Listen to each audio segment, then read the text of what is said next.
sapinya dalam usia 2 tahun gitu ya. Bersyukurlah kepadaku kata Allah, dan bersyukurlah kepada kedua orang tuamu. Hanya kepadakulah tempat kembalimu, ilayal masir. Nah, bersyukur kepada Allah, beribadah kepada Allah. Sedangkan bersyukur kepada kedua orang tua artinya berbuat baik kepada kedua orang tua.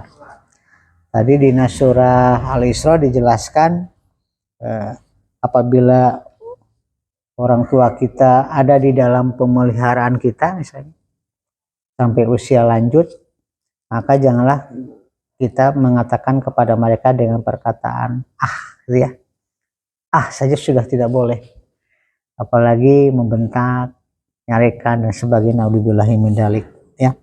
Jadi berikan kepada mereka rasa nyaman, rasa tenang ada di depan anak-anaknya.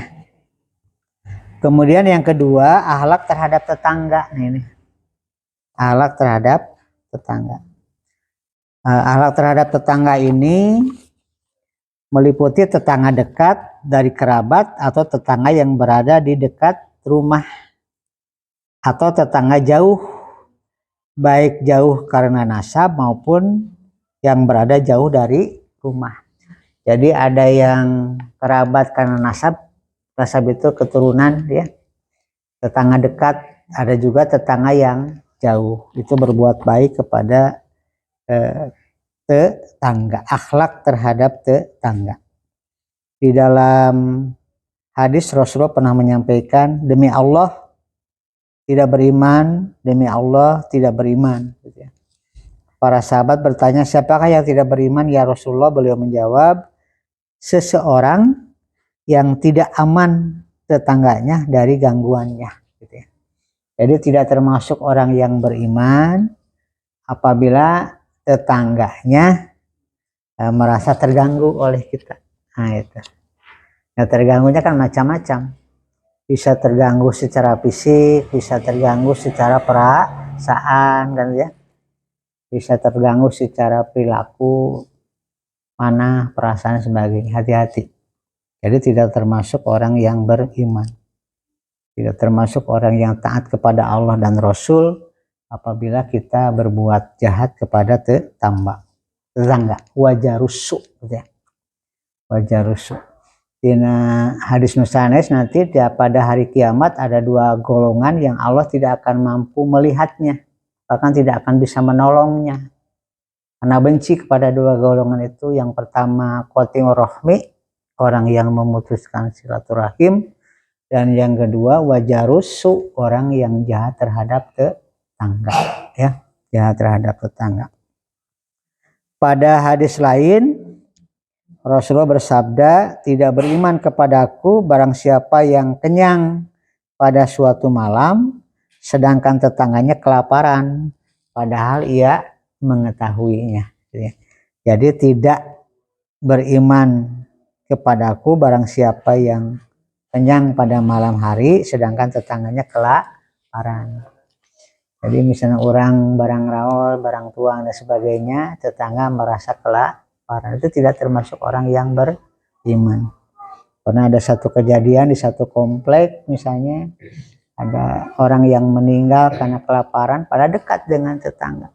Jadi tetangga tidak tahu di sebelahnya ada orang-orang yang kelaparan, tetangga yang kelaparan.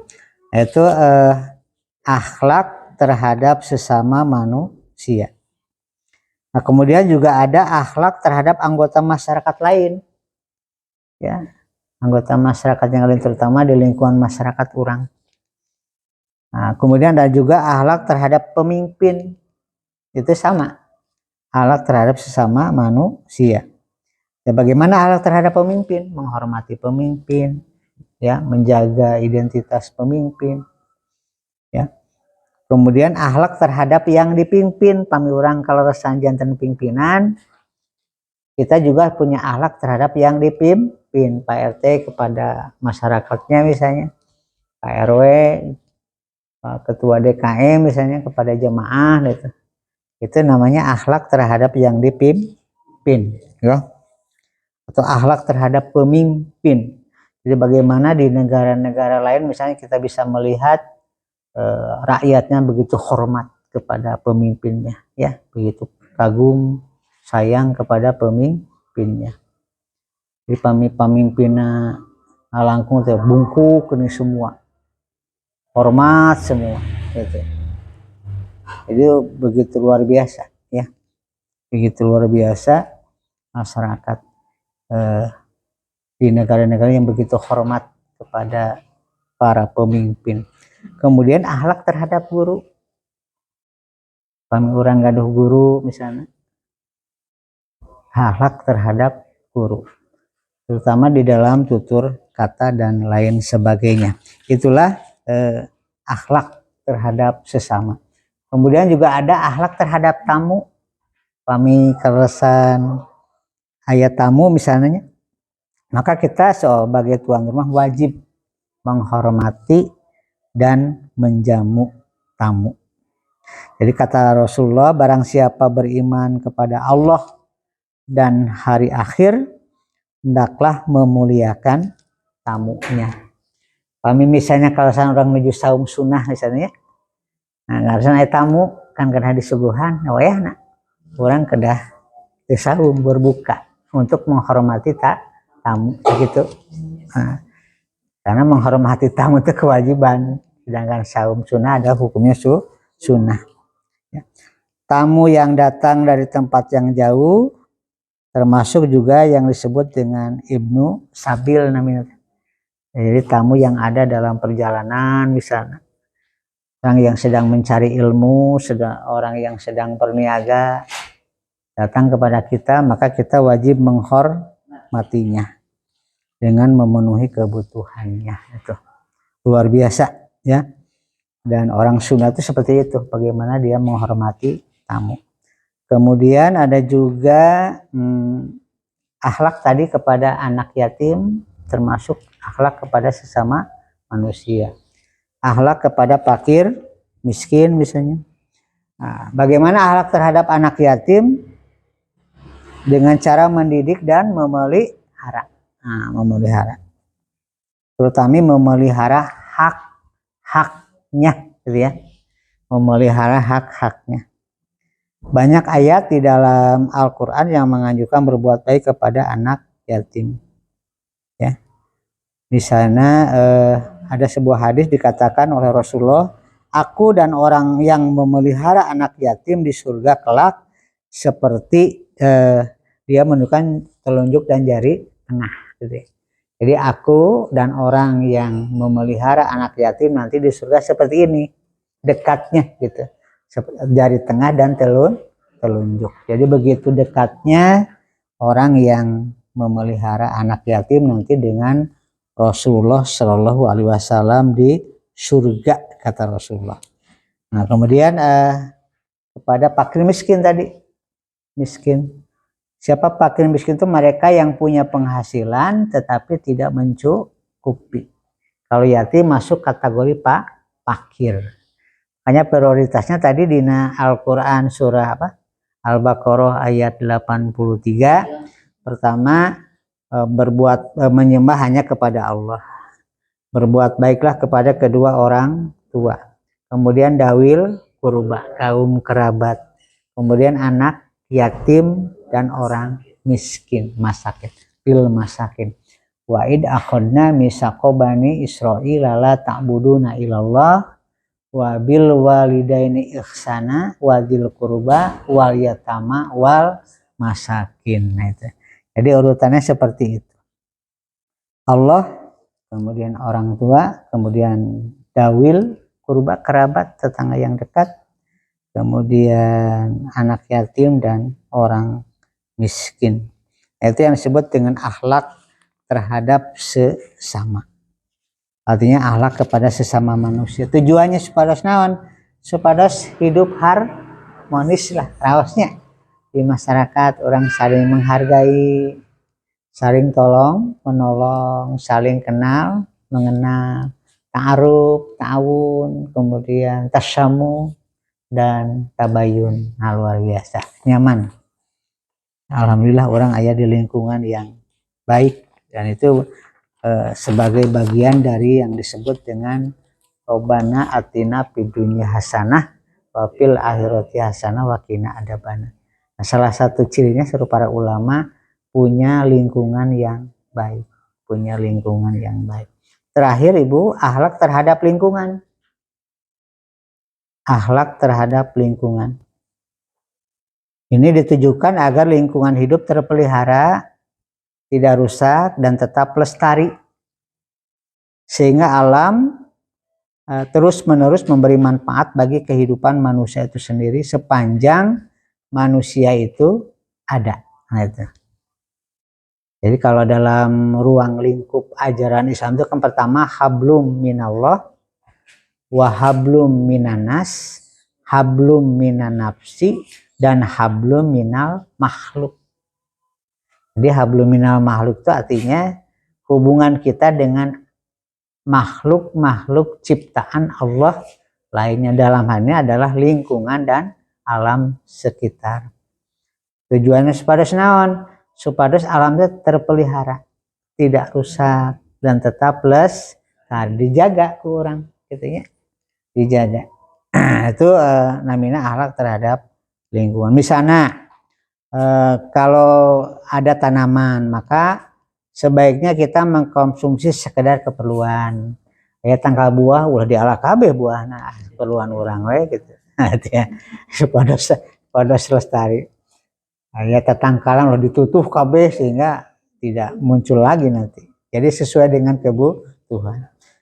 Kemudian misalnya tidak mengambil secara berlebihan, nah, ya.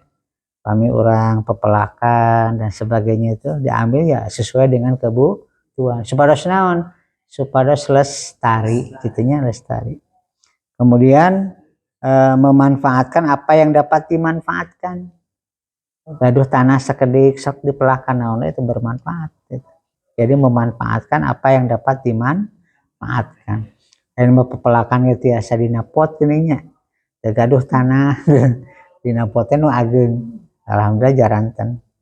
Kemudian jangan mengambil tanpa manfaat.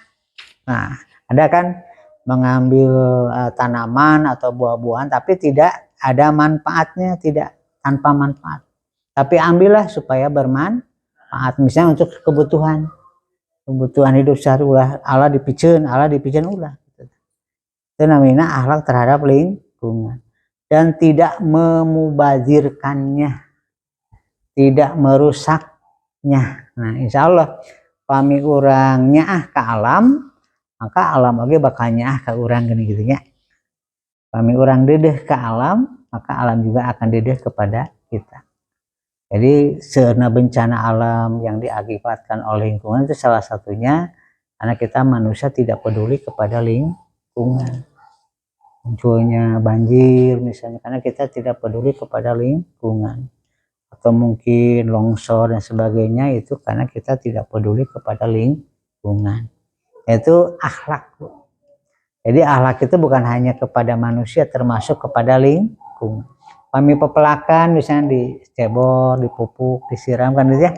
Itu namanya akhlak terhadap lingkungan atau alam sekitar. Kami orang gaduh cocokan, iguan dijaga, dipelihara, gaduh ucing dijaga, dipelihara. Misalnya. Itu namanya akhlak kepada alam atau makhluk ciptaan Allah lainnya, dijaga supaya kita saling menjaga. Rupina sakitu Ibu anu tiasa didugikeun janten akhlak itu ada 4. Pertama akhlak terhadap Allah, yang kedua akhlak terhadap diri sendiri, ketiga akhlak terhadap sesama manusia, dan terakhir akhlak kepada alam sekitar atau lingkungan sekitar. Insya Allah. Dan akhlak itu sudah menjadi satu karakter nanti. Karakter dan kebiasaan. Jadi terus spontan. Kami orang pepelakan resep gitunya. Spontan. Kami orang hormat kata tanggi spontan. Tanpa harus karena sudah menjadi satu karakter. Mudah-mudahan Allah Subhanahu wa Ta'ala senantiasa memberikan hidayah dan petunjuknya kepada kita sehingga kita bisa memiliki apa yang disebut dengan akhlakul karimah ya. akhlakul karimah kepada Allah, akhlakul karimah ke diri orang, akhlakul karimah kepada sesama, dan akhlakul karimah kepada lingkungan alam sekitar. Mangga orang tutup ku doa, Robbana atina fid dunya hasanah wa fil akhirati hasanah wa qina adzabannar. Allahumma Robbana taqabbal minna innaka antas samiul alim wa tub alaina innaka antat tawwabur rahim. Walhamdulillahi rabbil alamin. Assalamualaikum warahmatullahi wabarakatuh. Allahumma arhamna bil Qur'an waj'alhu lana imaman wa nuran wa hudan wa rahmatan. Allahumma zakkirna minhu ma nasina wa 'allimna minhu ma jahilna warzuqna tilawatahu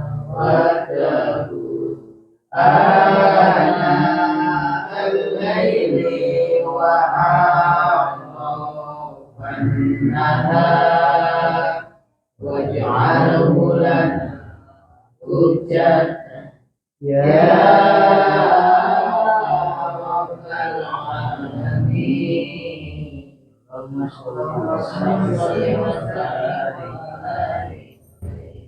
Subhanallahumma wa bihamdika asyhadu an la ilaha illa anta astaghfiruka wa atubu ilaik.